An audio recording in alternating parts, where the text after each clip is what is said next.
Halo teman-teman. Di selatan Prancis, ada dua negara yang sangat kecil, Andorra dan Monaco. Mereka sangat kaya, lebih kaya daripada Prancis. Jadi mengapa mereka tidak digabung? Kami akan merangkum secara singkat sejarah Monaco dan Andorra, untuk memahami dengan jelas.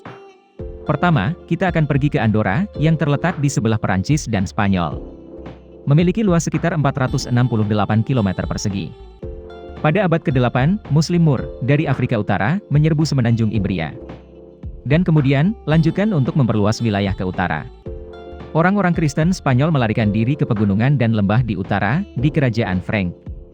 Mereka dan pasukan Raja Charlemagne, yang dianggap sebagai Raja Prancis dan Jerman abad pertengahan, bertempur melawan ekspansi bangsa Moor. Setelah menang, Charlemagne memuji orang-orang Spanyol yang berjuang untuk melindungi kerajaan Frank, dengan memberi mereka tanah Andorra. Pada saat yang sama, membuat garis pertahanan, yang dikenal sebagai Spanish Mark. Andorra menjadi zona penyangga bersama dengan Spanish Mark. Awalnya, daerah itu diperintah oleh para pangeran dan pangeran kerajaan Frank. Tapi kemudian, kekuasaan diberikan secara bergantian kepada Earl of Urgell, yang bertanggung jawab untuk melindungi kerajaan Frank, menghindari serangan Moor, melintasi zona penyangga. Pada tahun 988, Earl of Urgell memberikan kendali atas Andorra kepada Keuskupan Urgell, dengan imbalan tanah lain, yang terletak di dekat daerah yang ia kelola. Melalui banyak peperangan antara dinasti Perancis dan Spanyol, Catalonia bersama dengan Urgell menjadi bagian dari Spanyol. Di sisi kerajaan Frank, kekuasaan berpindah ke para Earl, kemudian ke Kaisar.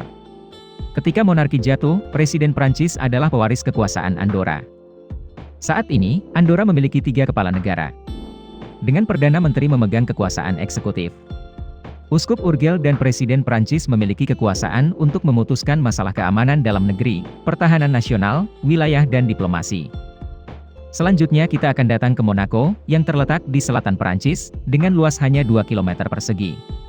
Monaco didirikan pada tahun 1215, oleh Republik Genoa, sebuah negara maritim yang kuat di tanah Italia, pada saat itu.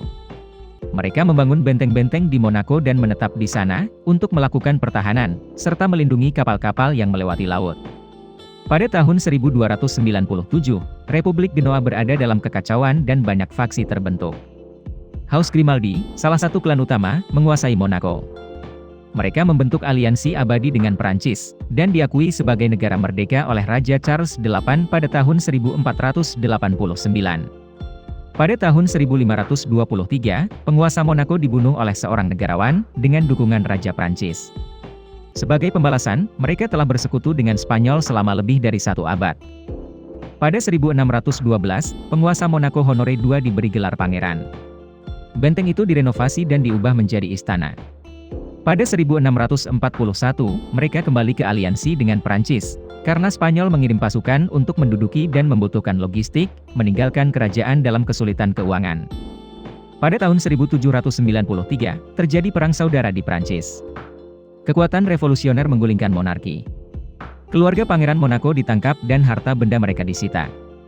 Setelah itu, kadipaten berada di bawah kekuasaan Kaisar Prancis, Napoleon. Pada tahun 1814, Napoleon dikalahkan oleh koalisi negara-negara Eropa dan turun tahta. Pada Kongres Wina, Monaco dikembalikan ke kemerdekaan sebelumnya dan berada di bawah naungan Kerajaan Sardinia, yang termasuk bagian dari Italia saat ini. Ketika Italia bersatu pada tahun 1860-an, mereka memberikan protektorat Monaco ke Prancis. Prancis menyetujui satu syarat, kerajaan harus menjual 95% wilayahnya untuk menerima 4 juta franc. Ekonomi Monaco menjadi lebih sulit, karena hilangnya pendapatan dari bekas wilayah. Pada tahun 1863, mereka membuka kasino yang meniru model Jerman. Di antara mereka, yang paling terkenal adalah Monte Carlo dan dengan cepat menarik aristokrasi Prancis untuk bersenang-senang. Dengan lokasi yang ideal di dekat pantai, Monaco secara bertahap menjadi tempat favorit bagi wisatawan. Ketika bisnis kasino tumbuh, mereka membuka lebih banyak hotel. Yang paling terkenal adalah Hotel de Paris dan Opera de Monte Carlo. Pada tahun 1868, sistem kereta api Monaco dibangun, menghubungkan dengan Prancis. Berkat ini, pengunjung dari Eropa dapat dengan mudah datang ke kerajaan untuk bersenang-senang. Pada tahun 1889, Albert I menjadi Pangeran Monaco. Berkat penelitian ilmiahnya yang terkenal, ia mendirikan Museum Oseanografi Monaco, yang telah menjadi salah satu pusat oseanografi terkemuka, hingga hari ini. Akibatnya, kerajaan kecil itu menarik lebih banyak turis asing untuk berkunjung. Jadi, pada awal abad ke-19, Monaco makmur dari bisnis kasino dan pariwisata. Pada tahun 1918, Protektorat Prancis Monaco disahkan oleh Perjanjian Versailles. Dengan demikian, jika ada negara yang menyerang Monaco, itu juga berarti menyerang Prancis. Selama Perang Dunia II, kedua negara diduduki oleh Nazi Jerman. Pada tahun 1949, tahta Monaco digantikan oleh Pangeran Rainier III, seorang pemimpin yang luar biasa, membantu kerajaan ke puncak kekayaan. Rainier menikah dengan aktris Amerika Grace Kelly. Peristiwa ini membantu negara kecil itu dikenal oleh Amerika Serikat dan menjalin hubungan diplomatik yang erat. Tidak hanya itu, hal ini juga membantu kerajaan menarik perhatian masyarakat internasional. Dan jumlah kedatangan wisatawan meningkat secara dramatis. Rainier mengambil kesempatan untuk mempromosikan pariwisata mewah dan membuka pusat perbelanjaan. Pada saat yang sama, bebas pajak dan tidak ada pajak penghasilan pribadi, sehingga menarik orang-orang kaya untuk menetap dan mendirikan kantor pusat perusahaan.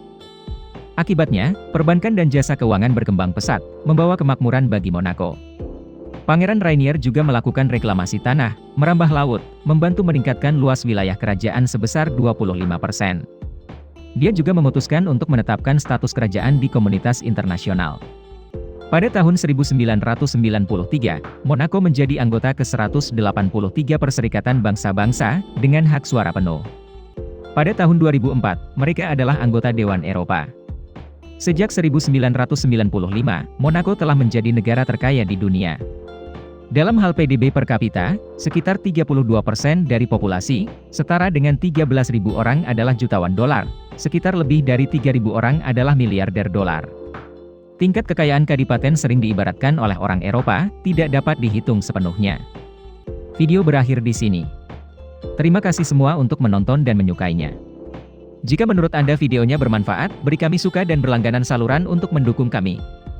Sampai jumpa dan sampai jumpa lagi.